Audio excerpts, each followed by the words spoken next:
మంచి ఎక్కడున్నా గౌరవించు.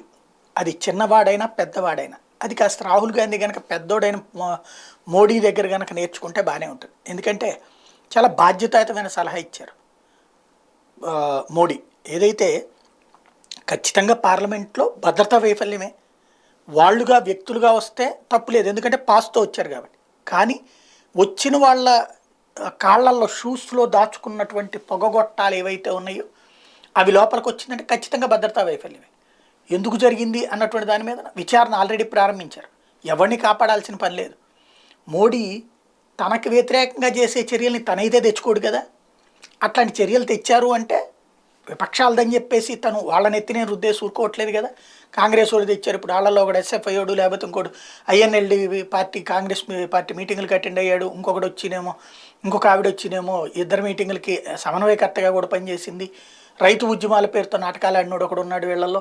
వీళ్ళందరూ కూడా అలాంటి గ్యాంగ్ కాబట్టి మీ మనుషులే అని చెప్పేసి తోసిపుచ్చేయచ్చు కదా! కానీ అలా చేయట్లేదు. దర్యాప్తు జరుపుతాం. ఎందుకంటే ఫోన్లు కూడా తగలబెట్టే నాటకం ఆడారంటే సంథింగ్ ఏదో ఉంది. అది అయ్యేదాకా కాస్త సంయమనం పాటించండి అని హితవు చెప్తున్నారు. రాహుల్ గాంధీ నిరుద్యోగులనేను, ఉగ్రవాదికి నిరుద్యోగమే, నక్సలైట్‌కి నిరుద్యోగమే.